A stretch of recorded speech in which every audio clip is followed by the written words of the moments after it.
একটু চলে আসেন আমাদের হ্যাঁ একটু চলে আসে ঠিক আছে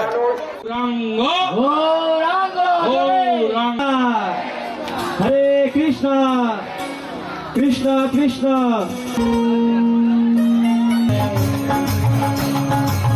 জয় গোসাই জপে ব্রজে মুই সরদা জয় গোসাই মুই সরদা সবার পদরে মোর পঞ্চগা। মুখ্যমন্ত্রী রাজ্যে তিনি যে কোনো জায়গায় যেতে পারেন।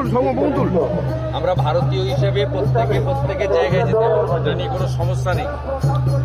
বিষয়টা হচ্ছে যখন সন্দেশখালীর মা বোনেরা অত্যাচারিত হচ্ছিল দীর্ঘদিন ধরে, তাদের জমি লুট হচ্ছিল, শারীরিক অত্যাচার হচ্ছিল, তাদেরকে মাঝরাত্রে পার্টি অফিসে নিয়ে গিয়ে পিঠা তৈরি করা হতো, সেদিন মুখ্যমন্ত্রী যাননি। একজন মহিলা হিসেবে তার যে কর্তব্য করা উচিত ছিল সেটা তিনি করেননি। উল্টো দিকে বিধানসভায় দাঁড়িয়ে তিনি শাহজাহানকে সমর্থন করেছেন যে এরা চাইছে, অর্থাৎ কেন্দ্রীয় সরকার মানে বিজেপি চাইছে শাহজাহানকে জেলে ঢুকিয়ে এলাকা দখল করে। সন্দেশখালীর মানুষ মুখ্যমন্ত্রী এবং তার দলকে গত লোকসভা নির্বাচনে রিজেক্ট করেছে।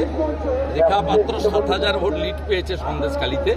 বসিরহাট আমরা জিততে পারিনি, তার কারণ ৫০%-এর বেশি, ৬০%-এর কাছাকাছি মুসলমান ভোট আছে। মুসলমানরা আর যাই করুক, তারা বিজেপিকে ভোট দেয় না ধর্মীয় কারণ। হিন্দুরা ভোট দেয় উন্নয়নের জন্য, ধর্মীয় কারণে নয়। হিন্দুরা বিভক্ত হয় আর মুসলমানরা মোদিজির রেশন নেয়, মোদিজির ভ্যাকসিন নেয়।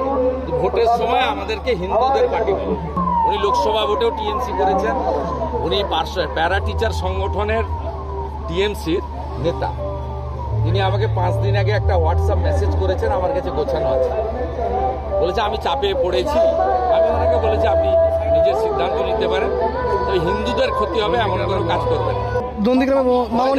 মামনি জানা, যাকে 8ই ডিসেম্বর জিহাদিরা বোমা ছুড়েছিল, এবং যেহেতু মামনি জানা কলকাতা হাইকোর্টে গেছে, 8ই ডিসেম্বরের বোমা বিস্ফোরণের ঘটনায় এনআইএ তৃণমূলের 47 জন গুন্ডা জিহাদি আসামি, তারা ভয় দেখানোর জন্য কাজ করেছে।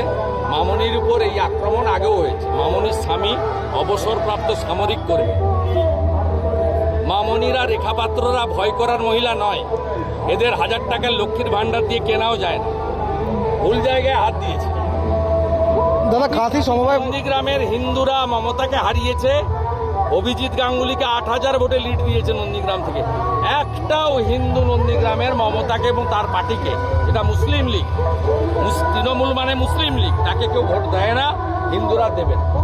আপনার মাথা খারাপ হয়েছে নাকি? বিজেপি ভোটে লড়েছে, ওখানে প্রতীক ছিল নাকি? ভোট লুট করেছে যারা প্রার্থী ছিল, হাইকোর্টে গেছে।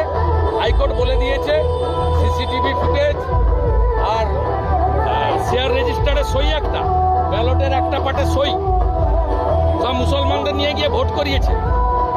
কোনো হিন্দুকে ভোট দিতে দেয়নি। ভোট বাতিল হবে কন্টাই কোঅপারেটিভ ব্যাংক। দাদা বিজেপি লড়াইনি, কিন্তু যাদেরকে হারিয়েছে জোর করে, এই দৃশ্য আমরা দেখিনি। এই ব্যাংক মমতা ব্যানার্জি বা তার পৈতৃক সম্পত্তি নয়। 1945 সালে 5 জন স্বাধীনতা সংগ্রামী বানিয়েছিলেন।